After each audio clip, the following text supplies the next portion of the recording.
নতুন এক শিশুর জন্ম হবে, আর সেই শিশু জন্মলগ্নে মায়ের যে ভূমিষ্ঠ হওয়ার, যে সন্তান ভূমিষ্ঠ হওয়ার বেদনা, গর্ভ বেদনা হবে।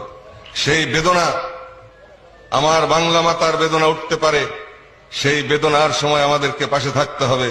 নবজাত শিশু আসবে, প্রয়োজন আমাদের ধাত্রীর, প্রয়োজন আমাদের জ্ঞানীগুণী ধাত্রীর, প্রয়োজন আমাদের জ্ঞানীগুণী চিকিৎসকের, প্রয়োজন আমাদের জ্ঞানীগুণী সেবকের।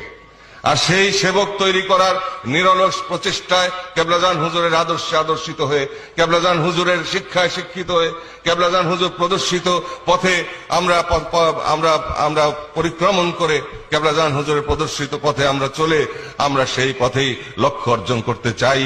আর সেই পথেই নবজাত শিশুর আবির্ভাবের লগ্নে দেশবাসীকে ঐক্যবদ্ধ করে একটি সুন্দর দেশ, একটি আত্মনির্ভরশীল দেশ, একটি সম্মানী দেশ, একটি সমৃদ্ধশালী বাংলাদেশ গড়ার প্রত্যয়ে আমরা নিরলসভাবে কাজ করছি, আমরা কাজ করে যাব।